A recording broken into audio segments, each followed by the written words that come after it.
Hello sa inyo mga kasari, magandang hapon po sa inyong lahat na nanonood ngayon. So for today's video, another request po ng ating kasari na isang OFW na si Ma'am Raquela Amador. So babasahin ko po yung kanyang ginagamit ko na again guys, itong aking lumang cellphone. Ini-screenshot ko na lang dito yung kanyang comment sa comment section dun sa isa kong vlog. Ang sabi niya po, Madam OFW from Kuwait, ask ko lang po, bala ko kasi magpatayo ng tindahan this year 2024 kasi matatapos na ang kontrata ko. Okay na po ba yung puhunan na 70 to 100k sa tindahan? Bukod na po yung pinatayo kong tindahan, bali po nag-budget ako ng 80k sa pagpapagawa ng tindahan, pero yung puhunan na 70 to 100k, kompleto na po ba yun? Yun guys yung kanyang tanong. Actually ma'am, nakapundar na ako ng 2 freezer at isang transparent chiller para sa pagbubukas ko ngayong 2024 ng tindahan. So actually, Ma'am Raquela Amador, sobrang malaki na po yung 70 to 100k. Talagang makukumpleto nyo na po doon yung mga sari-saring paninda sa isang tindahan. Basta nasa pagbabudget lang po talaga yan. Syempre, wag po muna kayong bibili po ng mga box-box kasi hindi nyo pa naman po alam kung ano talaga yung papatok sa inyong tindahan pag uwi nyo po. So, nakakatuwa naman po bilang isang OFW, di ba po? Pag-uwi ng Pilipinas, talagang nagpaplano po agad kayo na magtayo ng sari-sari store. So, madami kasi dyan na parang minamaliit ang sari-sari store, pero may kita naman po talaga ang pagtitindahan, basta tiyaga lang po talaga ang kailangan. Sa 70 to 100k, talagang makukumpleto nyo na po. Yung iba nga po, nag-i-start sa 10,000, halos nakukumpleto na. Talagang papera-peraso yung binibili nila. So, ang gawin nyo na lang po, siguro bumili kayo. Kaya naman yan ng rim-rim, pero kung lalahatin nyo po lahat ng malaking halaga na yan yun sa sigarilyo. Kaya po ang bilihin nyo muna, for example sa sigarilyo, ay 5 kaha. 5 kahang Marlboro, 5 kahang Mighty Green, 5 kahang Winston Red. Basta wag muna po kayong bumili ng rim-rim kasi baka ma-short po kayo, lalo na kung bibili din po kayo ng alak. Yan po kasi yung mga malalaki yung puhunan na kailangan. Syempre, yan din po yung mabebenta sa isang sari-sari store na hinahanap po talaga ng ating mga tomer or mga customer. Alak, yan pwede kayong mag-start na 10 perasong gin bilog, 5 perasong MP, 3 perasong Alfonso, isang case ng Red Horse, isang case ng Grande, yun. Pwede po kayong mag-start sa ganun lamang kaunti. Kasi dyan lang po talaga ako mga kasari or Ma'am Raquela nag-start. Talagang lumago lang po talaga ng lumago. And maganda din po na padaanin muna natin yung maingay na truck. Maganda din po kung kayo'y nag-i-start pa lang, maganda po na ibukod-bukod nyo muna. Pag na kayo magsama-sama ng kunwari, yung benta nyo sa sigarilyo, sa alak, sa yelo, maganda po na paghiwa-hiwalayin nyo muna. Kapag tumubo na po yan ng tumubo, tsaka na po kayo magsama-sama. Kasi depende din po kasi talaga yan sa tindahan. Lalo na kung sobrang dami pong bumibili sa tindahan nyo, yun, kapag naging gano'n na karami, mahirap na po talagang i-separate yung benta. Pero kapag hindi naman po masyadong dagsain ng tindahan, like dito, diba? Kita nyo naman mga kasari, nakakapag-vlog ako ng dire-diretso. Doon nyo po pwedeng ibukod-bukod yung benta nyo. Depende po yan sa inyo. So, sa 70 to 100k, makakabili na kayo dyan ng itlog, ng mga noodles, mga delata, ng bigas, pwede na rin po kayo dyan. Kumpleto na po halos dyan ang mga paninda nyo. Kape, ganyan, asin, yan po yung mga basic, mga tuyo, yan po, mantika, yan po yung mga pangunahing kailangan ng ating mga customer. Kaya yan po yung, wag kayong magpapawala, Ma'am Raquela. So, I'm so excited.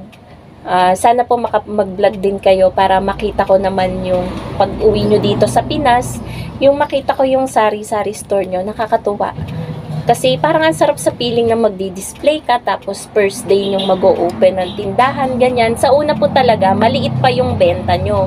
Pero habang tumatagal, magkakaroon na po kayo niya ng mga suki, lalo na kung mura po yung inyong pagpepresyo. Kung tama lang po yung inyong pagpepresyo. Kasi po, minsan po talaga nasa pagpa-pricing yan. Tulad po dito, itong aking tindahan, kahit medyo loob po, meron pa rin mga pumapasok kasi mababa po akong magpatong sa aking mga paninda. Pero hindi naman po palugi. Gaya nung sinasabi ng iba kong mga viewers, hindi po ako palugi. May tubo po ako. So, hindi naman po siguro magiging ganito yung tindahan ko kung wala po, di ba, akong tinutubo. Talagang wala. Ayan po mga kasari, meron lang pong bumili sa atin at nagtatanong ng siomai. Kaso hindi po ako, wala po ngayong siomai dahil namimili pa si partner. Ubus na po kasi yung siomai. Baka bukas na po kami makapag siomai at siopaw. At ayun nga po, hindi naman po talaga natin mapiplease yung mga viewers natin na paniwalaan tayo, gento ganyan. At yun po yung masasabi ko sa inyo, Ma'am Raquela. So, marami kayong maririnig, ayan, kapag nagtatayo kayo ng tindahan, marami kayong maririnig na gento, ganyan. Ang pinaka-ma-share ko po sa inyong tips, wag nyo pong papansinin kung ano yung maririnig nyo.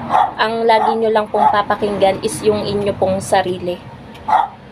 Wag yung mga negativity and wag po kayong papaapekto sa mga kung ano-anong maririnig nyo. Kasi ganyan po talaga. And madami po tayong makakasalamuha na iba't ibang ugali ni customer. Kailangan lang po talaga nating habaan yung ating pasensya. And I'm so proud of you po, Ma'am Raquela, dahil nakapagpundar at nakapagpagawa na po kayo ng tindahan. May 2 freezer kayo at isang chiller, transparent na chiller. Maganda po yan kasi hindi nyo na ibabawas dun sa 70 to 100k na budget nyo. Talagang pang groceries at paninda nyo na lang talaga ang inyong iisipin. Maganda pong panimula yan. At yun po talaga yung nakaka-proud bilang kapwa Pilipino na isang OFW na nakakapagpundar, nakakapagtayo ng negosyo, ganyan. Kaya parang ako din ay nai-excite sa pag-uwi nyo at makapagsimula kayo ng isang sari-sari store business. Ayun po. And I'm glad na sa akin po kayo nakapagtanong about dyan na gusto nyo nga pong mag-start na magsari-sari store. At yun lang po talaga ang masasabi ko. 70 to 100k, madami na po kayo dyang mabibili. Basta po, ang pinakamasasabi ko lang sa inyo, yung mga basic and fast-moving items lang po muna yung inyong bibilihin. And wag po muna kayong bibili ng box-box at baka masayang lang po at hindi nyo maibenta at hindi mag-click dun sa tatayuan yung sari-sari store. Tsaka na lang po kayo bumili ng box-box kapag alam nyo na kung ano yung mabenta sa tindahan nyo. And, yun, pwede po kayong bumili, lalo na yung mga condiments, toyo at suka. Ayan, pwede po kayo dyan bumili ng box-box. Kasi, yan naman po talaga ay hindi na, talagang mabenta po yan araw-araw sa tindahan. At medyo dumidilim guys, kasi hindi ko na binuksan yung ating ilaw and then nakababa pa yung 2 trapal dito. Napakaganda po ng inyong question, Ma'am Raquela Amador. Tama ba? So, 70 to 100k. Mabibili nyo na po lahat ng inyong gustong bilihin. Basta po tagkakaunti muna. Huwag munang box-box. Sa chichirya, kahit tagli-5 klase, ganun. Sa mga candies, kahit 5, 6 na klase ng candies. Ang candy po ngayon ay 5, 4 na. Mahal na po ang puhunan ngayon ng candy. Hindi na po katulad dati na piso, 2, ganyan. Hindi na, iba na po ang puhunan ngayon ng candy. And then sa mga kape, yan. Depende po sa inyo kung magtitinda kayo ng single. Kasi ang single na kape, hindi po yan masyadong mabenta. Pero may times na may naghahanap, pwede nyo naman putulin kung twin pack, mas tutubo po kayo doon. So, yun lang po talaga ang masashare ko sa inyo na tips and idea kapag mag-i-start na po kayo. 70 to 100k, swak na po yan na pang-start ng isang sari-sari store. So, sana po, Ma'am Raquela Amador, ay nagustuhan niyo po yung aking na-share sa inyo. Nagkaroon po kayo ng idea, ng kaalaman sa, ayun, kapag mag-i-start na po kayo at pag-uwi niyo po dito sa Pinas. So, keep safe po sa inyo palagi dyan sa Kuwait. And ingat po kayo dyan palagi. Ayun, parang inulit ko lang, keep safe. And ayun, soon, sana ay makita ko yung itsura ng inyong sari-sari store. Thank you so much po sa pagtatanong, sa request nyo.